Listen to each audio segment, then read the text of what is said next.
Greetings, my name is Aaron John M. Lumbans. My daily devotion for today. This is based upon the video series of Pastor Russell Campbell's 365 Daily Devotion. And our topic for today is faithfulness. God blesses our faithfulness. Our scripture is Matthew chapter 25, verse 21.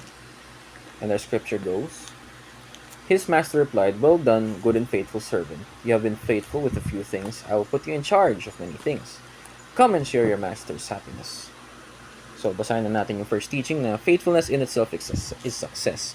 Kung titignan natin yung definition ng success sa worldly or yung sa pananaw ng hindi mananampalataya or non-believer, makikita natin yung worldview of success is that yung resulta, yung bunga ng paghihirap mo, yung bunga ng ginagawa mo. So, di na nila pinag-iisipan yung proseso madalas. So, could be yung results is yaman, magandang kotse, magandang gamit, kung ano-ano pa man yan, good career. That is success in the eyes, in pananaw or perspektibo ng worldview. But in the worldview of the Bible or bilang mananampalataya, kailangan mong tignan yung faithfulness na in itself is success. Pag ginagawa mong tama, pag tapat ka, that is in itself success. No? Dahil tinan natin, yung worldview of success, diba, sabi natin na pwede yung produkto, yung resulta ng paghihirap mo, yun yung tinitignan nila, hindi yung proseso. So, madalas yung sa proseso, pwede tayong magkamali, pwede tayong gumawa ng mali. So, pwede ka manduga, pwede ka mandoko, pero pero pag titignan mo sa worldview perspective, nakita mo, successful siya dahil nanduga siya.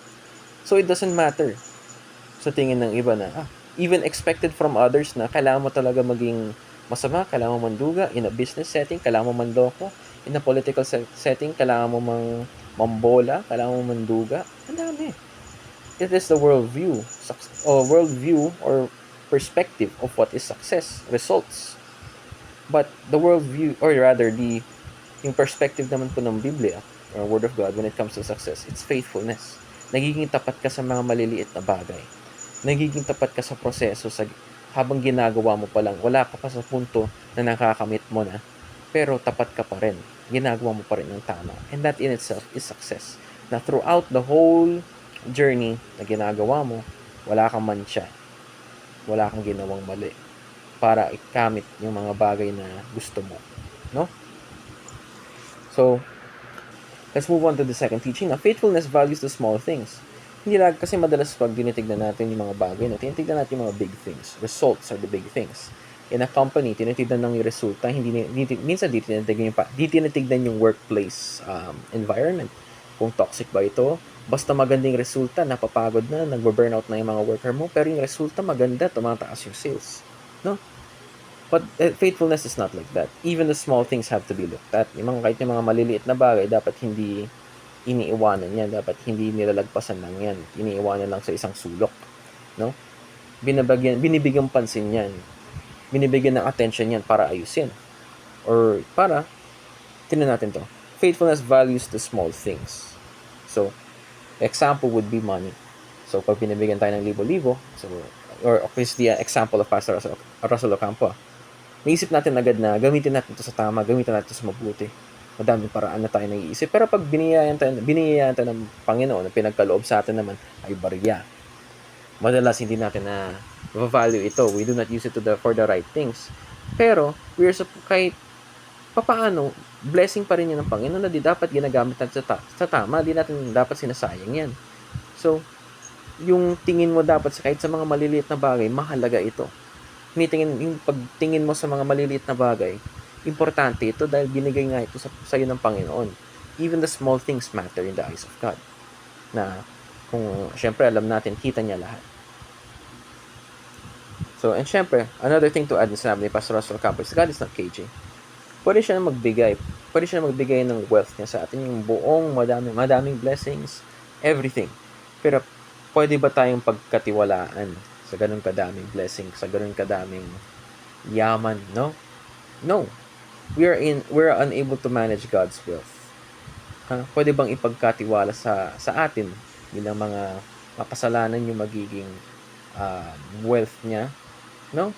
We cannot manage God's blessing to us. So He only gives us the right amount or what what we can manage. Na this is number 3, faithfulness is a vessel of blessing. Now we become a container of blessing. Na pag yung pinaka-analohihan nito is pag nag-iigib ka ng tubig, syempre pipiliin mo yung balde o kung ano man pang lagayan na yun na walang tatagas na tubig. Yung it's working. Kaya mag-function as a container, as a vessel. No? So we should act that way as a vessel of blessing as well, na kaya natin i-hold yung blessing, hindi nasasayang yung blessing sa atin. Dahil pag nasasayang yan, papupunta na lang yan sa iba. Kasi pag-iisipan natin, butas nga yung container, di ba? Siyempre, isasalin mo yan sa isang container na walang butas. Think of it that way. Na we have to become a vessel of blessing through faithfulness. So let's look at our application. Be faithful to become successful. So kailangan natin muna maging faithful to become successful. Na alam natin talaga yung from the worldview pa lang na na-explain ko kanina. We first have to be faithful. Kasi in our eyes dapat, yung pananaw natin, to become successful, you must be faithful. You must do what's right. Kahit ano man ang resulta mo, pero pag ang proseso mo ay mali, may mantsa ka na. Yung ginawa mo hindi dapat para sa'yo, you are not successful. You are not successful in the perspective of believers, yung mga mananampalataya. But you are successful in the eyes of the world. And madaming paraan para maging successful in the world, no? And a lot of it could also be in wrong ways. Next is be a good steward to small things. Even small things, dapat yung mga pinagkatiwala sa atin ng Panginoon na kahit mga maliliit na bagay, dapat binibigyan natin pansin at dapat pinapahalagaan natin. No? We give it attention, we take care of it, we are able to use it properly. Hindi natin na pag nasa atin na yung mga maliit, o pag binigyan tayo ng mga maliit lang, or barya lang, hindi natin na pag nag-iisipan na magnakaw, manduga, para lang makakuha ng mas madaming pera o ano mo pa man. See? Be a good steward to small things. Take care of it and know that it's enough at the moment. No? Be a vessel of blessing. Be a vessel of blessing. Do what's right. Yung mga bagay na pag ginagawa mo ang tama, pag ginagawa mo ang tapat, na nagiging vessel of blessing ka. Dahil di nasasayang sa iyo mga biyaya ng Panginoon. Pag hindi nasasayang at nagagamit mo sa tama, lalong lumalaki yung lagayan mo para sa blessing. And the bigger it is, the more you're able to receive. The bigger the responsibility, but the more you are but you have to become a better steward, no? Yun lang naman. So, yun lang. Kung may natulong ako or may nakikinig sa discussion ko na ito, salamat and mabuhay.